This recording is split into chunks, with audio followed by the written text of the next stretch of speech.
ভয়ঙ্কর সময়, শুধু ভূত নয়, এখানে এখানে ভয়ের কথা হয়। কাছের দূরের সব বন্ধুদের স্বাগত ভয়ঙ্কর সময়ে।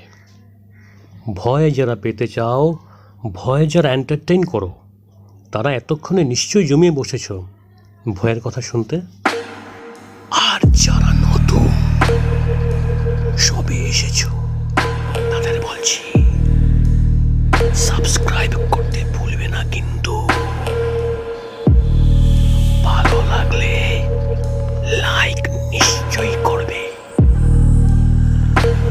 আর শেয়ার করতেও ভুলবে না, কারণ এখানে শুধু ভূত নয়, ভয়ের কথা হয়। আজ একটি নতুন অভিজ্ঞতার কথা বলছি। জানিয়েছেন ধর্মনগর থেকে পূবালী দত্ত। পূবালী জানিয়েছেন, আমি একটু লিখে নিলাম তোমাদের শোনানোর জন্য। তো শুরু করছি। দাদা নমস্কার, আমি পূবালী দত্ত ধর্মনগর ত্রিপুরা থেকে লিখছি। ঘটনাটি আমার দিদির সঙ্গে ঘটে। আজ থেকে প্রায় 30 বছর আগের ঘটনা। আমি তখন ক্লাস 5-এ এবং দিদি 7-এ পড়ে। বাবা চাকরি সূত্রে এসে পৌঁছয় উত্তর ত্রিপুরার কাঞ্চনপুর বলে একটি জায়গায়। সে সময় স্কুল বলতে বাংলা মিডিয়াম সরকারি স্কুল। সেই স্কুলেই দিদি আর আমি ভর্তি হলাম। তবে স্কুলটা আমাদের সরকারি কোয়ার্টার থেকে বেশ খানিকটা দূরে। অসুবিধা কিছু হলো না, আরও কিছু ছেলে মেয়ে পেয়ে গেলাম সঙ্গী হিসেবে। আমরা যখন নতুন স্কুলে এসে ভর্তি হলাম তখন সামনেই সরস্বতী পুজো। বিকেল হলেই বেশ ঠান্ডা লাগছে। নতুন স্কুলে কিছু বন্ধুও হয়েছে, তাই স্কুলে যেতে ভালো লাগতো। তবে ভয়ের ব্যাপার ছিল একটাই, আমাদের স্কুলে যাওয়ার পথে পাশেই ছিল শ্মশান। একদিন মরা পোড়াতেও দেখেছি। তাই শ্মশানের পাশে এলেই কেমন একটা গা ছমছমে ভয় করত। আমরা বেশ কয়েকজন মিলে স্কুলে যেতাম বলে অবশ্য ভয়টা কেটেও গিয়েছিল অনেকটা। কিন্তু আমাদের সঙ্গে যেসব গুটি কয়েক ছেলে মেয়ে স্কুলে যেত, তারা যখন তখন স্কুল কামাই করত। তাই কখনো কখনো সংখ্যায় আমরা কমে যেতাম। তবে বিপ্লব, আমি আর দিদি স্কুল কামাই কম করতাম। বিপ্লব বলে ছেলেটি আমার সঙ্গে একই ক্লাসে পড়তো, একটু ভীতু টাইপের ছেলে ছিল। সেরকমই একদিন শুধু দিদি, আমি আর বিপ্লব স্কুল গেলাম। স্কুল ছুটির পর যখন বাড়ি ফিরছি, শ্মশানের কাছে এসে হঠাৎ থমকে দাঁড়ালো দিদি। তারপর মুখে এক গাল হাসি, দূরে আঙ্গুল দেখিয়ে বলল, দেখেছিস? দেখলাম সত্যি খুব সুন্দর একটা বড় কুল গাছ, অনেক কুল ধরেছে, লাল লাল রঙে পেকে গেছে বেশ কিছু। জিভে জল এসে গেছে, কিন্তু গাছটা তো শ্মশানের কাছে। কিন্তু কিন্তু করছি, এমন সময় বিপ্লব বলল, ওদিকে না যাওয়াই ভালো, মা বলেছে শ্মশান এড়িয়ে চলতে, বিশেষ করে আমাদের মতো ছোটদের। এদিকে আমিও একটু অবাক। এতদিন থেকে এই পথ ধরে স্কুলে যাওয়া আসা করছি, কিন্তু কুল গাছটাকে তো খেয়াল করলাম না। আজকেই হঠাৎ কুল গাছটাকে দেখলাম যেন। এরকম 7-5 ভাবছি। দিদি বলল, তোরা একটু দাঁড়া, আমি যাবো আর আসবো। দিদির ভয় ডর বরাবরই কম, একটু ডাকাবুকো টাইপের মেয়ে। কথা বলতে বলতে দ্রুত কুল গাছটার দিকে এগিয়ে গেল দিদি। কুল গাছটার নিচে দাঁড়িয়ে একটা কুল মুখে ঢুকিয়ে দিল।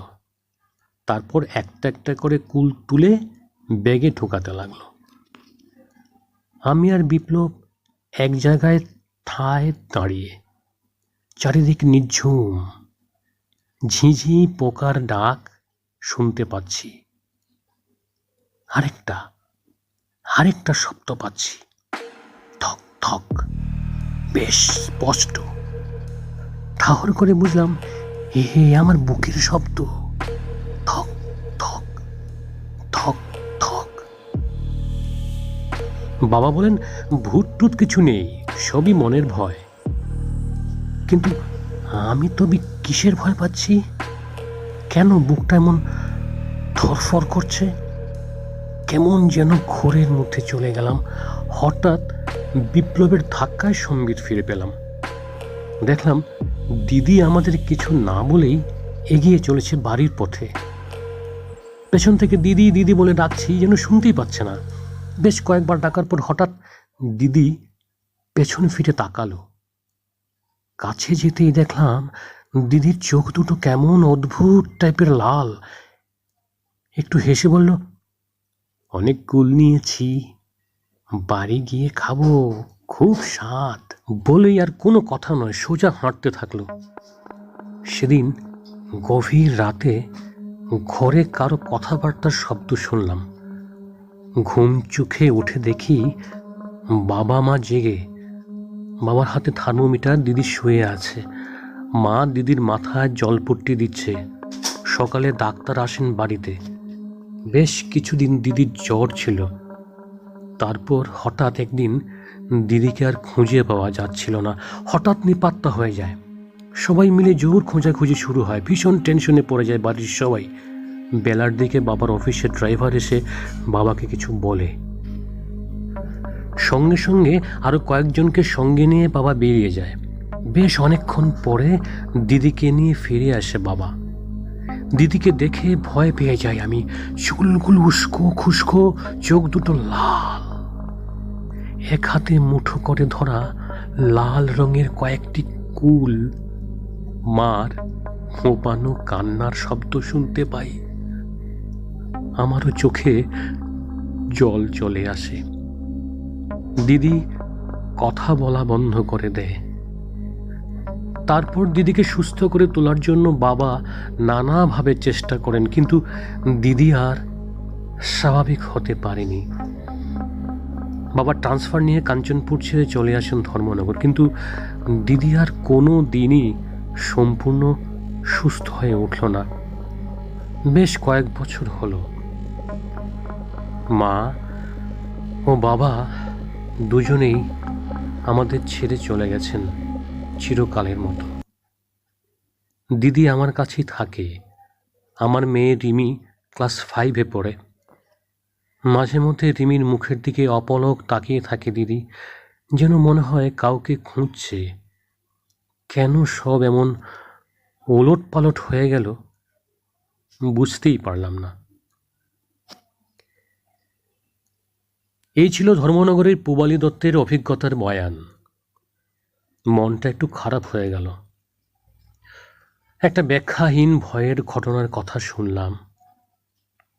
যাই হোক, মানুষের জীবনে নানা ঘটনা ঘটে যেগুলো কখনো ব্যাখ্যা করা সম্ভব হয়ে ওঠে না। আর তখনই মানুষ ভয় পেতে শুরু করে। আর হ্যাঁ, তোমরা যদি তোমাদের ভয়ের অভিজ্ঞতা বলতে চাও, তবে আমার দেওয়া জিমেইল অ্যাড্রেসে তোমাদের অভিজ্ঞতা লিখে পাঠাতে পারো। স্ক্রিনে দেওয়া থাকছে আমার জিমেইল অ্যাড্রেস, dastapajyoti@gmail.com। সবার শেষে বলছি, তোমরা সাবস্ক্রাইব করেছো তো? আর হ্যাঁ, শেয়ার করলে কিন্তু এই পরিবারের বন্ধুদের সংখ্যা বাড়বে। তাই আশা করব সাবস্ক্রাইব করেছো, শেয়ারও করেছো। আর কমেন্ট না করলে বুঝতে পারবো না তোমাদের ভালোবাসা কতটুকু পাচ্ছি। এখন এই পর্যন্ত।